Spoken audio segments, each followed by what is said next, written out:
All week long, we've heard experts, talk show hosts, and others tell singer Rihanna that it's a bad move to get back with her boyfriend, Chris Brown, who allegedly beat her on the night before the Grammys. One thing I've noticed, though, is that we haven't spent a lot of time at all focusing on the male aspect of domestic violence. So that's why tonight we changed that, and we purposely assembled an all-male panel to confront the role men play in domestic violence. Now, before we get to that, I want you to listen to Chris Brown on the Tyra Banks show in 2007, long before the incident with Rihanna, where he talked about violence in his own home growing up. I know some people in their families go through it, domestic violence and stuff like that. You know what I'm saying? I don't want to mention the person's name, but like somebody that hurt my mom, you know what I'm saying? And me having to deal with that from the age of like 7 all the way to like 13, me seeing that and being, you know what I'm saying, like visually abused by it. So. And how did it affect you? It affected me, you know what I'm saying? Basically, especially towards women, I treat them differently because I don't want to go through the same thing or put a woman through the same thing that person put my mom through. Joining me now, community organizer, anti-violence activist, and author Kevin Powell. His latest book, The Black Male Handbook, is now out in paperback. Ted Bunch is a co-founder of A Call to Men, the National Association of Men and Women committed to ending violence against women. And Dr. Nando Pelusi, a behavioral psychologist and author of the Neanderthink column for Psychology Today. And Kevin, I want to start with you. You have your own personal story. Absolutely. With domestic violence. Talk about that a bit in terms of what you actually experienced. Well, it happened between 1987 and 1991, so I'll make it clear that it hasn't happened since and it'll never happen again. But I was one of those young men who was socialized in an environment around violence, thinking that violence was the solution for all conflict. As a result, when I became a very young man, you know, I engaged in that kind of behavior towards females. And was that kind of behavior? Violence. Physical abuse. Absolutely, absolutely. And the last time it happened was pushing a girlfriend into a bathroom door in 1991. Luckily, I was around a community of very progressive people, activists, who said, one, you've got to get help, which is why the counseling came in, and that's very critical. A lot of folks will say, you know, men will do it again and again and again. If they don't get help, if they don't get counseling, if they don't own that issue of internalized sexism and think it's okay to hit women, they won't change. And so that was very critical for me. The other part of it was beginning to listen to the concerns and voices of women and girls and becoming, at a certain point, an ally to women and girls, which is the work that I do now. Dr. Pelusi, what about that in terms of him saying that I had to recognize that what I was doing was wrong, but having to get that counseling? Right, exactly. Kevin shows that he recognized it was a problem. He had the resources and the willingness to work on it. Men can work on it, but don't forget that, you know, some of it is socialization, but some of it is the masculine mind trying to commandeer women. It's been something that men have done throughout history. We try to learn how to control ourselves, and in this case, you know, you found a way to do it. But a lot of it is what men tell themselves. For example, if men say, I have to control her, I need her to respect me, what happens is his ego gets in the way. He puts himself down, and the woman is suddenly given the power to put him down.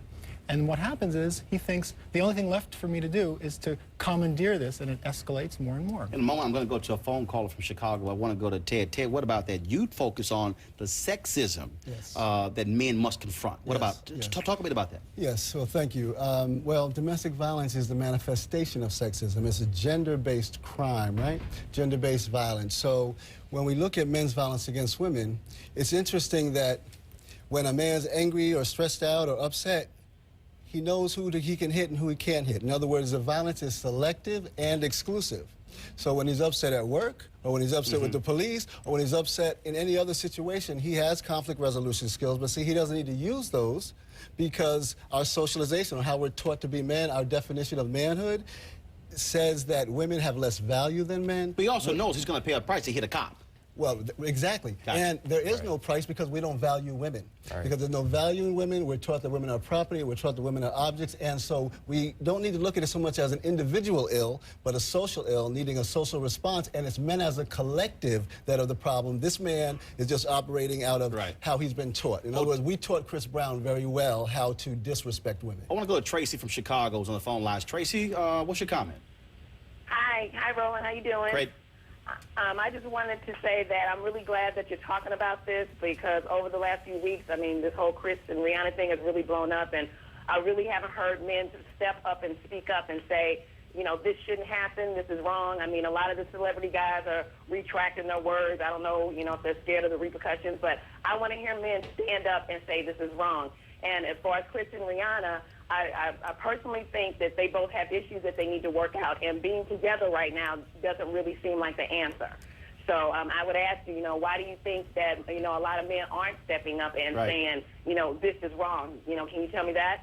Tracy, we certainly appreciate that. Kevin, you want to respond to her comment? A couple of things. The doctor made a great point, which is it's not just, you know, the particular environment you come from. We live in a society that there's this thing called policing of male behavior. And so from the time we were boys, and I can speak from my own experiences, you know, growing up playing sports, the names that were called if a boy, as you said, off camera, throws a football, you know, that kind of thing. And so, unfortunately, a lot of men are afraid to step out of those boundaries because they're afraid of being perceived as not a man, you know. And so when you talk about the situation with Chris Brown, it's not just about Chris Brown. What I say to men all the time, even if you're not the kind of man who would ever strike a woman, ever do anything disrespectful to a woman, but you have people around you who do those kind of things, you say nothing about it, you become just as guilty. You've got to have the courage to step out, even if it's by yourself. And it's not just physical. You also deal with the whole verbal aspect as well. Hold tight 1 second. Pal, you're going to stay with us. We're coming right back, folks. One way to break the cycle of abuse, the Domestic Violence Toolkit from the National Advisory Council on Violence Against Women. Check it out at toolkit.ncjrs.org. And folks, we're still taking your phone calls. The number is 1-877-NO-BULL-0. That's 1-877-662-8550. Back in a moment. 8550. Now, Ted, you believe that men need to check each other when they see that kind of behavior, the verbal abuse, because we know what it leads to. Right, yes, thank you. Men as a collective are the problem. That our silence, as Kevin spoke about, that the overwhelming majority of violence against women is men's violence against women, but the majority of the men are not violent, but we're silent about the violence that those men who are violent perpetrate. And that silence is also our way of giving permission for them to be abusive. So we have to start speaking out, whether it's not just about a man hitting a woman, it's about the sexist joke at the water cooler, it's about the looking at the woman's body as she goes by. It's all of those things that desensitize us to even the humanity of women, because it's really a men's issue. If anyone needs to take responsibility for this, it's men. Dr. Pelusi, how do we then, though, focus on this issue of treatment? Frankly, can a man be treated when it comes to domestic violence? The answer is definitely yes, he can work on himself, but there are a couple of things to look at, including the picture of the relationship. You know, women sometimes get deathly afraid. They can't imagine leaving somebody. They also sometimes tell themselves, you know, he really loves me. I need him, and he really loves me. This is just a bad behavior. I'm going to try to work it out. Right. I think that's sort of a trap that women need to be careful that they're saying, well, yeah, he does beat me up periodically, and it's very shameful to tell people, and that's why they may not, and the community is very important. Kevin, I've been watching, you know, Oprah and Tyra Banks and so many others say, why is Rihanna going back? But I have not been hearing men say, Chris, why are you back in a relationship? You need to be using this time working on you. A couple things Chris needs to do. One is own the issue. You know, that's very important. Take ownership for it. And number two, counseling is tremendously important. The mistake that he's making, that both are making, is thinking that they can do this together, work this thing out. Clearly, there's self-esteem issues on both sides. You know, she's going through battered women's syndrome. It's very obvious this is happening on a public stage. And on his side, if I can just, you know, let people know that it's okay, she's back with me, I'll be all right. No, that's not going to change anything. You've got to get out of a relationship and get help. It's very critical. Because, Doc, one of the things, and Ted also, one of the things I saw in terms of looking at when the charges were filed, she reads this text message on his phone, she reacts, begins to hit him, and he responds. The point there is, and it's not justification, but the point there is, both parties cannot be in a violent relationship. You can't have men and women hitting each other. There's a line you don't cross. I mean, look, even good relationships have arguments. Good relationships, men, you know, yell and stuff like that. But they find a way to work it out. But when violence happens, then that's a line that's crossed, and that's very serious. Well, look, we certainly appreciate this, and I hope more folks have this conversation, because it cannot be only women talking about domestic violence. If we don't address men, then we're going to continue to have the same problem. Kevin, Ted, and Nando, we certainly appreciate it. Thank you so very much. And folks, thank you to the viewers who called in tonight. If we didn't take your phone call, sorry about that. We are listening to the voicemails you're leaving us. And there's a website.